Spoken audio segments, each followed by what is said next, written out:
Am I the whole for kicking out my girlfriend after months of freeloading, lies, took advantage of me and a fake story about her dead relatives? I'm a 35-year-old high school math teacher. I've always lived a pretty structured, quiet life. I enjoy my routines, grading papers in the evenings, walking my dog Max every morning, unwinding with a little weed, maybe watching a game or reading. I've never been much of a drinker, but over the years I collected some good bottles of liquor. Some of them had sentimental value, like a bottle of champagne my grandfather gave me for earning my master's degree.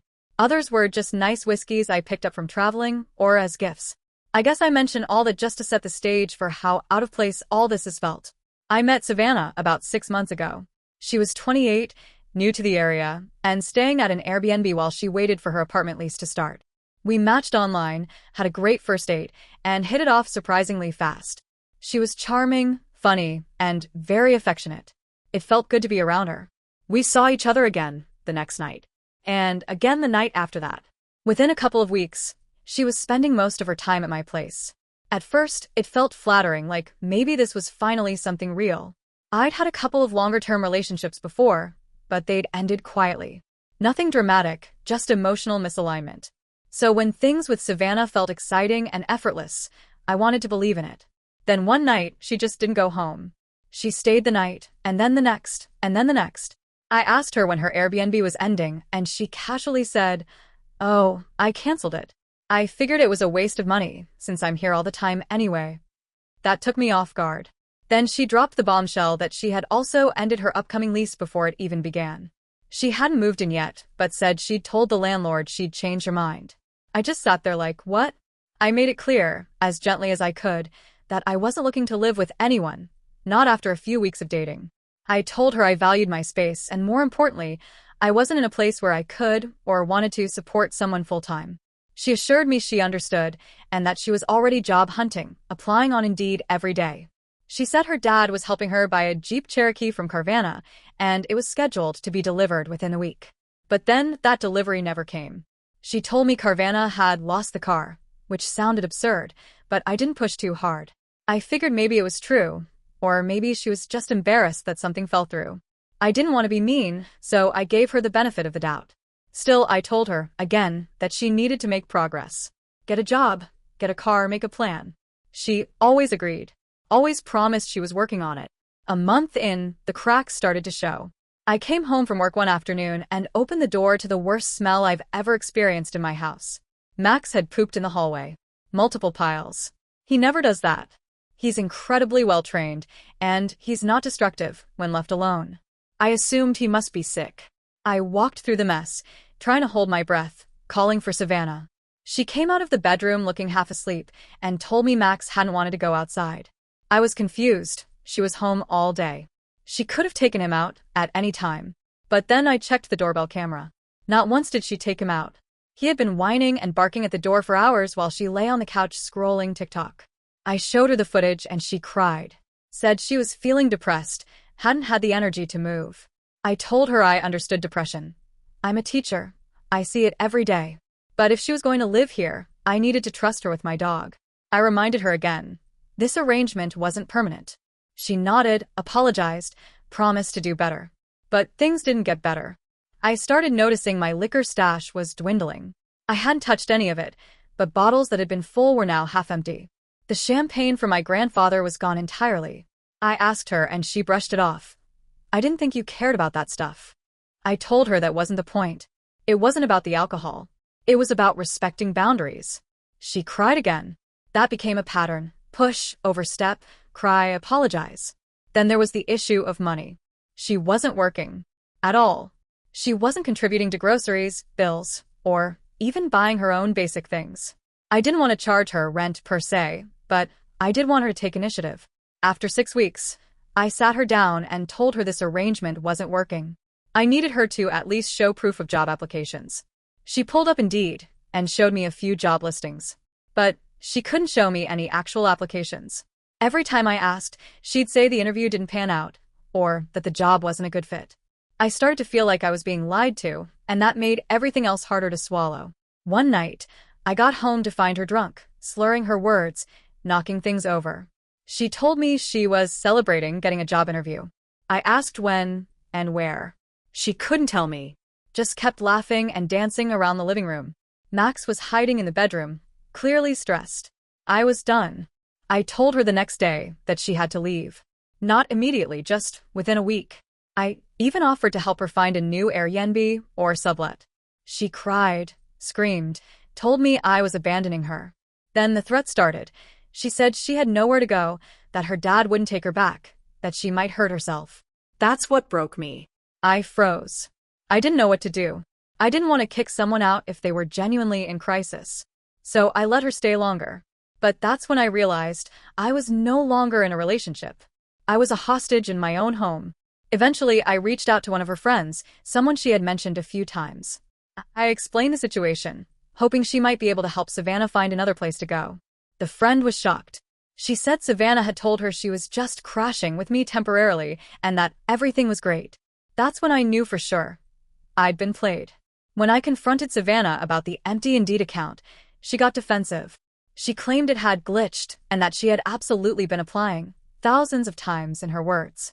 I asked her to show me even one confirmation email or a screenshot. Nothing.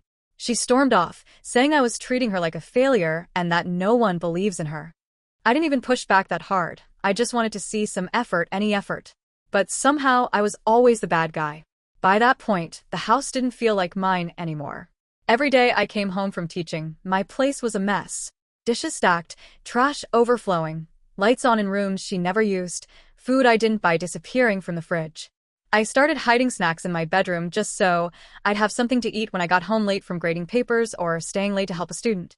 My dog, Max, avoided her entirely. He used to be such a happy, sociable dog, but around Savannah, he was tense. That should have been enough of a red flag, honestly. I think the thing that broke me wasn't even the money or the mess. It was the lies.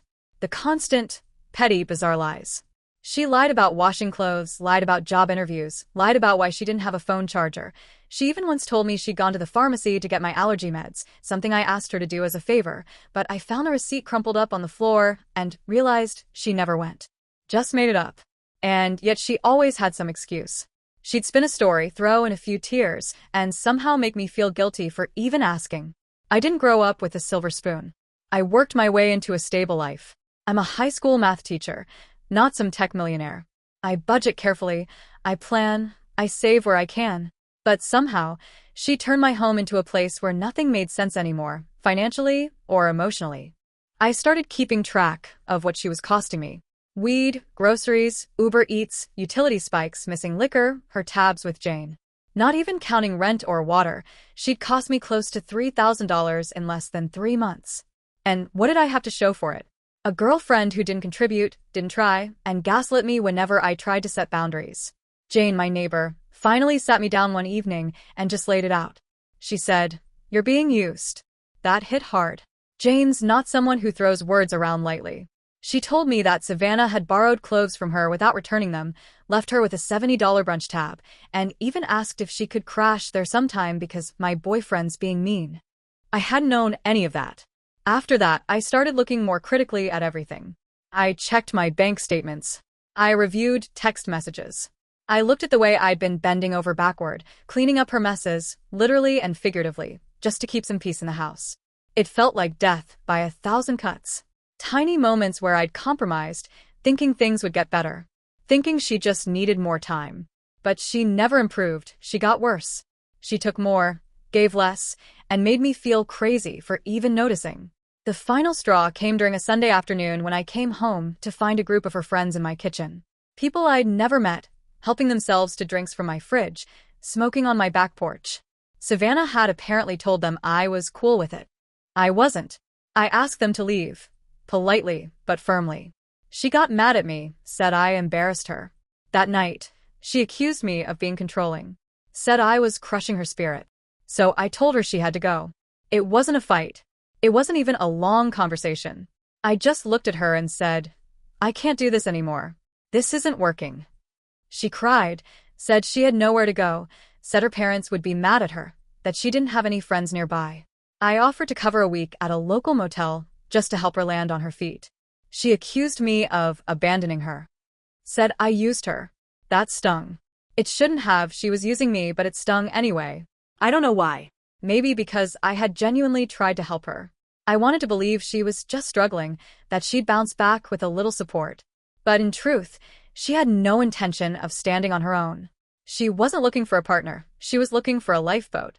I wish I could say things ended cleanly with Savannah, but they didn't. Not even close. When I finally told her she had to leave, that I couldn't do it anymore, that her lack of progress, her unwillingness to even try, was draining me, it set off a firestorm. She didn't argue at first. She got quiet, looked down at her phone, and stepped outside. I thought maybe, finally, she was accepting reality. But 5 minutes later, she burst back in crying, shaking, and said her ex had just called. According to her, he was threatening to come over, that he'd hurt her, hurt me, destroy my house, all of it. I froze. It didn't even make sense. She never mentioned an ex as a threat before. But she was hysterical, saying she didn't feel safe and needed me to protect her. I told her if she truly felt in danger, we needed to call the police. Her face changed instantly. She went from crying to defensive, saying she didn't trust cops, and that they'd make it worse. Instead, she wanted me to handle it somehow. I wasn't sure what she expected. Some kind of vigilante defense? A confrontation with a stranger she just invented? Because the more I thought about it, the less it added up. Still, I called the police. Not just for her safety, but for mine, too. I didn't want someone unstable showing up at my home, especially with my dog around. When the officers arrived, they asked for her ID as part of their protocol. That's when everything unraveled. One of the officers stepped aside and made a call. A few minutes later, he came back and said almost casually, "She's got active warrants in the next city over. Multiple counts of theft, dine and dash, looks like. We need to take her in." Savannah's face went pale. She started begging me to fix it, asking if I could lie and say she didn't live with me. But I wasn't going to lie to the police. I was done covering for her. I told the officer she'd been staying with me for a few months, but I didn't want her here anymore. Watching her get handcuffed was surreal. I didn't feel triumphant. I felt tired. Just profoundly tired. Like this whole ordeal had aged me 5 years in 3 months. The officer estimated she had 5, maybe 10 warrants. One of them mentioned her using a fake name at a restaurant. None of it surprised me anymore. She was bonded out the next morning. I got the first text before sunrise. "Please," it read. "I have nowhere to go." That was followed by a voicemail, several DMs, and finally a barrage of texts, apologies, blame shifting, pleas for sympathy, manipulations. She said it was just a misunderstanding. Said she was framed. Said she could explain everything if I'd just let her talk. I didn't reply. Instead, I packed her things, everything she left behind. Her clothes, her books, the makeup I'd bought her for Christmas. Even some food, because I didn't know if she had money. I was trying to do the right thing. I wasn't angry, not really. I was just done. I dropped everything at the front desk of a cheap hotel she'd listed as her location in one of the messages. I asked the staff to give it to her. Told them I wouldn't be staying. I didn't want contact. I made that very clear. But she was waiting in the lobby. The moment she saw me, she screamed my name, ran toward me barefoot, and begged me not to leave. I said I was sorry, but I needed space. I turned to go, but she followed me out into the parking lot, shouting, accusing me of abandoning her when she was at her lowest. I got in my truck and locked the doors. That's when she started throwing rocks. Tiny ones, from the landscaping in front of the building. One bounced off the windshield. Another hit the side mirror. I drove away. It felt surreal, like something from a bad movie. That was the last time we spoke in person. Since then, she's messaged me. I don't even know how many times. Hundreds? Maybe thousands. Different numbers. New email accounts. Even burner social media profiles. She contacted Jane. She contacted my cousin, who she only met once. She even called my school's front office once, pretending to be a parent. Everyone in my life who'd once said, "Give her a chance," had changed their tune completely. They saw what she was doing. They saw how she unraveled when the free ride ended.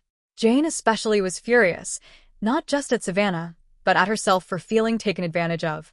For months, Jane had covered meals, loaned her shoes, even let Savannah nap on her couch. She told me, "That girl doesn't need a boyfriend. She needs a full-time caseworker." Months passed. Then, out of the blue, I got a call from an unfamiliar number. I let it go to voicemail. It was Savannah's best friend, the one she used to talk about but never introduced me to. Her voice was calm, even kind. She said Savannah's dad and brother had both died suddenly. An accident, she said, and that Savannah was grieving and desperate for comfort. She asked me to be kind if she reached out. My heart sank. For all her chaos, I didn't wish that kind of loss on anyone. I was on the verge of replying. Then I stopped myself and called Jane. Jane pulled up Facebook. Savannah's dad had posted a video just a few days before. Her brother, too. Alive. Well. Definitely not dead. It wasn't just manipulation at this point. It was performance. Lies layered on lies, without even a second thought. Jane had stayed connected with a few of Savannah's old friends, mostly out of curiosity. She confirmed what I already suspected. Savannah's family had cut ties with her. She hadn't lost them. She'd burned the bridge. And me? I'd spent months trying to support someone who only took. I was patient. I gave chance after chance. I tried to see the good in her. But there was no good left when every action was a deception. I'm not a cruel person. I don't think it's harsh to ask a partner to contribute. To be honest. To care for your dog when you're at work. To not lie about laundry or job interviews, or exes calling with threats. So when I ask myself whether I was wrong to kick her out, the answer is clear. I wasn't. I gave her time. I gave her space. I gave her money, food, shelter, even emotional bandwidth I barely had to spare. And she gave me lies. She gave me stress. She gave me a broken sense of trust and a dog who flinched when she walked by. I've changed since then. I'm a little more guarded, a little less trusting, but I'm also a little wiser. I know now that setting boundaries doesn't make you cold, it makes you healthy. It protects you from the people who see kindness as a weakness. I'm still healing, still getting back to the version of me that existed before Savannah arrived like a whirlwind and threw everything out of balance. But I'm proud of how I handled it. I held on longer than I should have, yes, but I didn't let it destroy me. I cut ties. I said no. And sometimes, no is the kindest thing you can say to yourself.